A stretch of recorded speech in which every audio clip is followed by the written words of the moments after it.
Comment publier plus efficacement sur LinkedIn?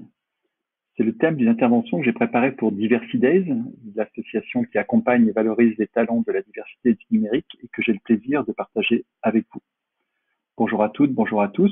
Je m'appelle Nicolas Bordas. Vous pouvez retrouver mon profil sur LinkedIn et au sein de TBWA, le groupe de communication pour lequel j'interviens depuis fort longtemps. Je dirige l'entité Live Bosses qui aide les dirigeantes et les dirigeants d'entreprise à être plus efficaces dans leur communication sur les réseaux sociaux. J'ai voulu, au travers de cette vidéo sur LinkedIn, essayer de répondre aux questions que je me suis moi-même posées lorsque je suis devenu plus actif sur LinkedIn, ne trouvant pas tellement de webinars ou d'informations sur le sujet. Donc j'espère que cette vidéo vous sera profitable. Alors LinkedIn, on le voit bien, est en forte croissance. Bill Gates gagne des followers tous les jours. Il en a déjà 26 millions devant Richard Branson et Ariane Huffington. Emmanuel Macron vient de passer devant Jacques Attali, qui lui-même est devant Christine Lagarde en nombre de followers. Avec 660 millions d'inscrits dans le monde et 19 millions d'inscrits en France, LinkedIn est en forte croissance et son audience est en forte croissance à l'occasion de la crise du coronavirus, puisqu'elle a augmenté de 55% en nombre d'utilisateurs actifs dans les dernières semaines. Voici les questions que je me propose d'adresser pour vous aujourd'hui. Pourquoi est-ce que tout le monde devrait avoir un profil LinkedIn? Pourquoi publier sur LinkedIn? Que publier sur LinkedIn? Comment optimiser son profil pour obtenir une meilleure audience? Comment marche l'algorithme de LinkedIn? A-t-on encore intérêt à publier des articles plutôt que des posts? Quel contenu génère le plus d'audience et d'engagement? Quels sont les éléments formels qui augmentent l'engagement des contenus? Quand faut-il publier pour maximiser cet engagement? Et puis, est-ce que ces conseils sont efficaces pour tout le monde ou comment peut-on les adapter à soi-même? Alors, question numéro 1, pourquoi est-ce que je pense que tout le monde devrait avoir un profil sur LinkedIn? Tout simplement parce que LinkedIn est devenu de fait l'annuaire professionnel mondial. Alors, c'est un peu comme les pages blanches ou les pages jaunes avant l'ère d'Internet, avec l'avantage que cette fois-ci, c'est gratuit et que c'est 100% positif. Et surtout, que ça vous permet d'être en première page de Google. Donc, lorsque quelqu'un tape votre nom avant de vous rencontrer pour une réunion ou un déjeuner, il va pouvoir avoir des informations, certes, par Google, qui peuvent être positives ou négatives, mais il va aussi pouvoir, dès la première page, trouver votre profil LinkedIn. Et si vous avez la bonne idée de mettre dans votre profil la petite rubrique à jour qui s'appelle Featuring, vous allez pouvoir même associer des contenus qui sont des contenus externes à LinkedIn, comme par exemple votre site web professionnel, qui pourra être vu au moment où on consulte votre page. Mon petit conseil du jour, c'est utiliser le moteur de contenu. On a tendance à utiliser le moteur de LinkedIn uniquement pour rechercher des gens, ce qui est évidemment utile, mais il est aussi ultra performant pour rechercher des sujets, des thématiques, et c'est là où on voit la richesse de la plateforme qui a bien changé et qui n'est plus simplement une plateforme faite pour les recruteurs ou faite pour le recrutement, mais bien une plateforme de contenu professionnel qui, de ce point de vue-là, s'est beaucoup substitué au contenu professionnel qu'on trouvait parfois sur d'autres plateformes comme LinkedIn et Twitter, comme Facebook et Twitter, bien sûr. Pourquoi publier sur LinkedIn? Tout simplement parce que LinkedIn est la manière d'exprimer une valeur ajoutée beaucoup plus large et beaucoup plus humaine à votre activité professionnelle. Tout le monde n'est pas Bill Gates ou tout le monde n'est pas Ariane Huffington, je vous recommande vivement de les suivre, mais ce qui est sûr, c'est que le fait de publier à titre personnel donne une image et une valeur ajoutée considérable par rapport au contenu corporate que votre entreprise peut publier. Là encore, évidemment, la conséquence de ça, et c'est mon conseil, c'est qu'il faut définir une ligne éditoriale et vous y tenir dans la mesure du possible. De ce point de vue-là, la plupart des gens qui sont les plus efficaces dans leur publication sur LinkedIn sont des gens qui publient essentiellement en ligne avec la ligne éditoriale qui se sont définis à l'avance, ce qui n'empêche pas, bien sûr, de faire des posts qui soient plus personnels ou sur d'autres thématiques, mais il faut garder cette ligne directrice. Que publier sur LinkedIn? Des contenus à valeur ajoutée, généreux, engagés, donc engageants. On n'est pas obligé d'avoir énormément de followers pour pouvoir faire des posts qui aient une grande visibilité et un grand taux d'engagement. J'en veux pour preuve ce post récent d'Alfred Kelly, qui est le patron mondial de Visa et qui, en pleine crise du coronavirus, a publié son engagement à maintenir les emplois des 20 000 employés de Visa au cours de l'année 2020. Et alors qu'il n'a que 879 followers et qu'il est entré récemment sur LinkedIn, ce post était son troisième post de son histoire, il a réussi l'exploit de faire 236 860 likes, ce qui est 4 ou 5 fois plus que les meilleurs taux d'engagement de Bill Gates, qui est l'homme le plus suivi au monde sur LinkedIn. Et donc, c'est évidemment la valeur du contenu dans un contexte qui est celui du coronavirus, en particulier aux États-Unis, qui fait cette différence. Donc, mon conseil numéro 3, c'est ne publier que des contenus qui soient utiles à votre audience. Posez-vous la question sur chaque contenu, est-ce que ce contenu amène quelque chose à mon audience, quelque chose de neuf qu'elle n'a pas déjà? Question numéro 4, peut-on optimiser son profil pour obtenir une meilleure audience? Et là, la réponse est oui. Très souvent, on ne fait pas forcément si attention que ça aux gens avec qui on est connecté, puisque vous savez que sur LinkedIn, il y a les gens qui vous suivent, les gens à qui vous êtes connectés, donc vous acceptez la connexion réciproque, alors que ça a une grosse incidence sur l'efficacité de vos contenus, de la publication de vos contenus. Et donc, l'enjeu est double. Il y a à la fois un enjeu de qualité des gens avec qui vous êtes connectés et un enjeu de capacité d'engagement, c'est-à-dire que ce sont des gens qui eux-mêmes sont actifs, qui eux-mêmes commentent, qui eux-mêmes like, qui eux-mêmes publient, puisque vous allez le comprendre en voyant la manière dont l'algorithme fonctionne. Il est très important d'avoir une très bonne qualité d'audience avec des gens qui sont plutôt des gens engagés sur LinkedIn que des gens qui ne le sont pas et qui ont juste un profil parce qu'il faut en avoir un. Donc mon conseil, c'est cultiver stratégiquement vos connexions, choisissez d'être connecté avec vos clients, commentez, likez, et avec les gens qui sont importants pour vous.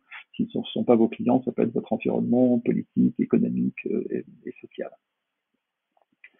Alors la grande question, c'est comment marche l'algorithme de LinkedIn? Alors l'algorithme de LinkedIn, en fait, il est bien sûr complexe et c'est comme Google, il change tout le temps, il est assez secret, mais LinkedIn a publié dans un post le mode de fonctionnement et les grands principes qui animent son algorithme. Et c'est très important de le savoir parce que ça ne fonctionne pas du tout comme Twitter. Quand vous êtes sur Twitter, quel que soit le contenu que vous produisez, il va être vu par un minimum de gens qui sont vos followers. Et donc, plus vous avez de followers sur Twitter, plus vos contenus seront vus à minima, quelle que soit leur qualité. Sur LinkedIn, c'est différent. Chaque contenu, chaque post est testé en quelque sorte auprès d'un tout petit échantillon des gens qui vous suivent. Et en fonction de leur réaction et surtout en fonction de leur engagement, vont-ils liker rapidement ou vont-ils commenter rapidement, le post aura plus ou moins de visibilité et donc son reach, son audience sera plus ou moins grande. Donc sur LinkedIn, c'est vraiment l'engagement qui crée la visibilité du contenu. Et donc plus vous avez de likes, et surtout plus vous avez de commentaires, plus vous avez de chances que votre post ait une audience considérable. D'où ma recommandation, mon conseil numéro 5, ne publiez pas de contenu informatif en rafale comme on peut le faire sur Twitter. Ça fait sens sur Twitter de relayer le bon article que vous avez lu dans tel journal, par exemple, ou de le faire plusieurs fois par jour. Ça n'a pas de sens sur LinkedIn puisque d'abord publier souvent sur LinkedIn est un handicap. Il vaut mieux publier une fois, deux fois, trois fois, quatre fois par semaine, en tout cas pas plus d'une fois par jour pour avoir le maximum d'effet de chacune de ces publications. La durée de vie d'une publication sur LinkedIn est bien plus grande que celle d'un tweet sur Twitter qui n'est que de quelques heures. Mais surtout, ça vous évite d'avoir ce qui est arrivé à la personne dont j'ai caché le nom par gentillesse, que c'est quelqu'un de très bien, qui en plus publie des contenus très intéressants, qui a 51 000 followers, mais qui arrive à faire des posts qui n'ont aucun engagement. Et donc, le fait, pourquoi? Parce qu'il publie beaucoup, et il publie beaucoup de choses qui ont des liens externes, et donc, comme l'algorithme de LinkedIn pénalise le fait d'avoir des liens externes dans ses posts, il se retrouve à publier des posts qui ne sont vus par presque personne, et en tout cas qui n'engagent absolument personne. A-t-on encore intérêt à publier des articles plutôt que des posts avec l'algorithme actuel de LinkedIn? C'est une bonne question parce que l'algorithme qui a beaucoup de qualité et qui fait que vous avez une meilleure qualité globalement de feed aujourd'hui sur LinkedIn avec des sujets, des thématiques et des gens qui vous intéressent davantage, a un inconvénient, c'est qu'il sous-estime complètement les articles. Vous savez, les articles, ce sont ces longs posts qu'on peut publier sur LinkedIn comme on les publierait sur un blog, sur Medium ou sur WordPress. Alors oui, ça a encore un intérêt de publier des articles sur LinkedIn tout simplement parce que c'est moins contraignant qu'un blog. Bon, moi, j'ai aussi un blog WordPress, mais j'en connais les contraintes. LinkedIn, c'est ultra simple. Vous n'avez pas besoin d'entretenir une plateforme, vous n'avez pas besoin d'avoir des serveurs, donc vous pouvez avoir un blog sans blog en quelque sorte. Et puis, par rapport à un Medium, qui est un système relativement fermé, LinkedIn a l'avantage d'être un système relativement ouvert. Mais quand vous publiez un article sur LinkedIn, suivez les bons conseils que LinkedIn donne aux influenceurs, qui est de republier dans un post une deuxième fois en quelque sorte l'article. Donc vous le publiez en automatique au moment où l'article est publié, et puis 1 heure après, 2 heures après ou une journée après, vous refaites un post et vous verrez la différence que j'illustre ici. Voilà un article que je fais chaque mois sur les 10 meilleurs articles du mois à lire, que je fais en français et en anglais. Vous voyez que l'article spontanément du mois de décembre 2019 a eu 769 vues, qui sont des vraies vues de l'article, c'est-à-dire de gens qui ont cliqué pour voir et lire l'article. Mais le fait que j'ai republié ce même article dans un post m'a permis d'atteindre 43 000 personnes. Alors, ce sont des vues, cette fois-ci, du feed, donc ce ne sont pas forcément des gens qui ont cliqué et qui ont été voir l'article, mais en tout cas, ça donne en quelque sorte la capacité de faire la publicité de l'article. Donc, publiez 2 fois, relayez vos articles par des posts complémentaires. Quel contenu génère le plus d'audience et d'engagement?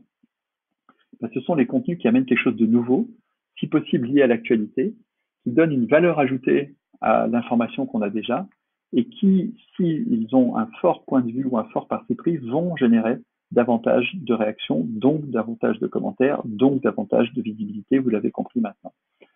D'où l'intérêt de publier sur des sujets plus larges que votre entreprise et de ne pas publier uniquement sur la qualité de vos produits, de vos services ou les bonnes pratiques de votre entreprise qui intéressent éventuellement votre interne, mais pas forcément les publics externes. LinkedIn, bien sûr, touche énormément les publics internes, mais touche aussi des publics externes qui seront engagés par des posts beaucoup plus étonnants, frais, nouveaux, intéressants et parfois humoristiques, comme le post que vous voyez à l'écran actuellement, et qui a fait 136 246 vues.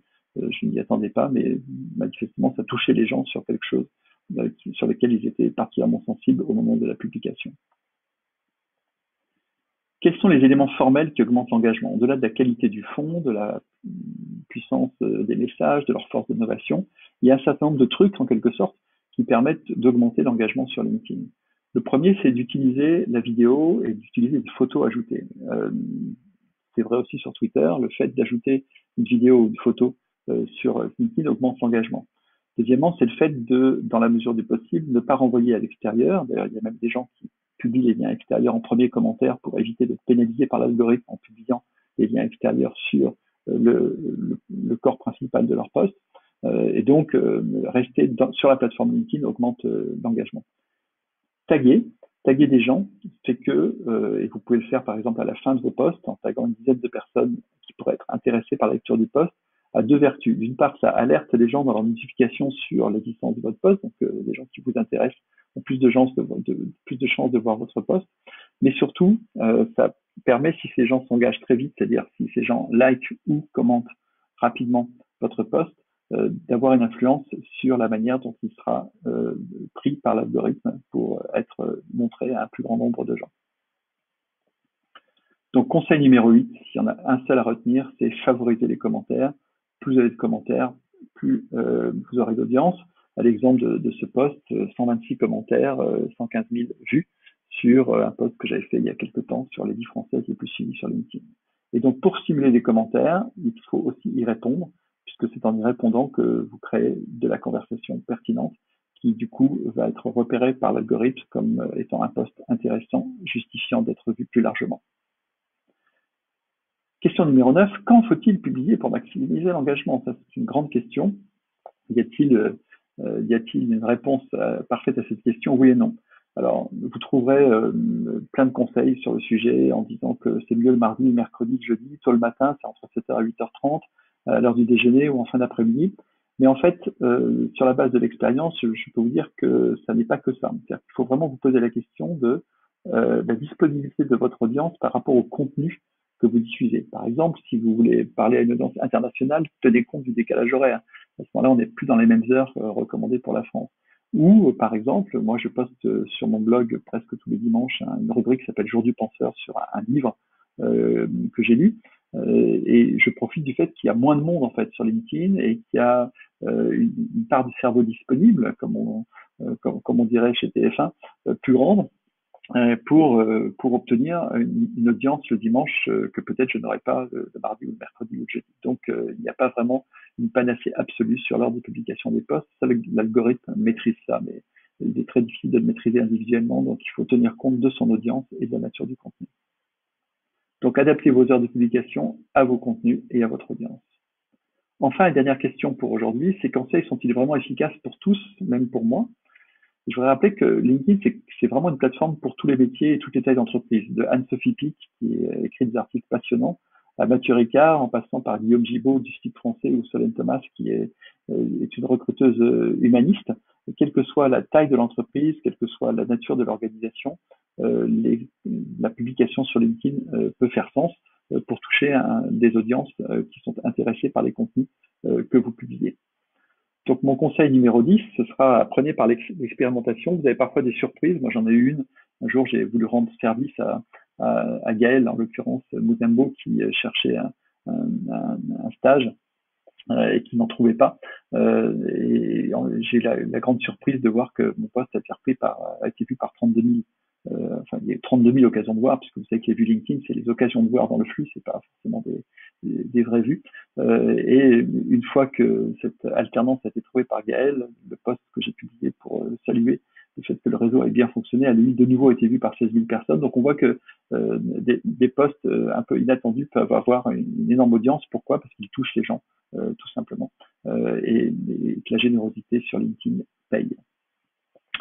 Voilà ce que je voulais partager avec vous aujourd'hui. Comment publier plus efficacement sur LinkedIn? J'allais dire en 10 commandements. Utilisez le moteur de contenu, définissez une ligne éditoriale, ne publiez que des contenus utiles à votre audience, cultivez stratégiquement vos connexions, ne publiez pas de contenu simplement informatif comme sur Twitter, relayez vos articles par des posts supplémentaires, publiez sur des sujets plus larges que votre entreprise, favorisez les commentaires et répondez-y, adaptez vos heures de publication à vos contenus et apprenez par l'expérimentation. Voilà, en espérant qu'on aura l'occasion de se connecter et puis surtout de se commenter, puisque vous l'avez bien compris, au cœur de l'algorithme de LinkedIn se trouve le commentaire. Donc, commentons-nous les uns les autres. Et puis, retrouvons-nous. Vous pouvez me suivre sur LinkedIn, @Nicolas Bordas, et vous pouvez suivre LiveBosses, faire les meilleurs tweets des meilleurs boss sur Twitter, en langue anglaise, @LiveBosses, ou en langue française, @LiveBossesFR. À très bientôt.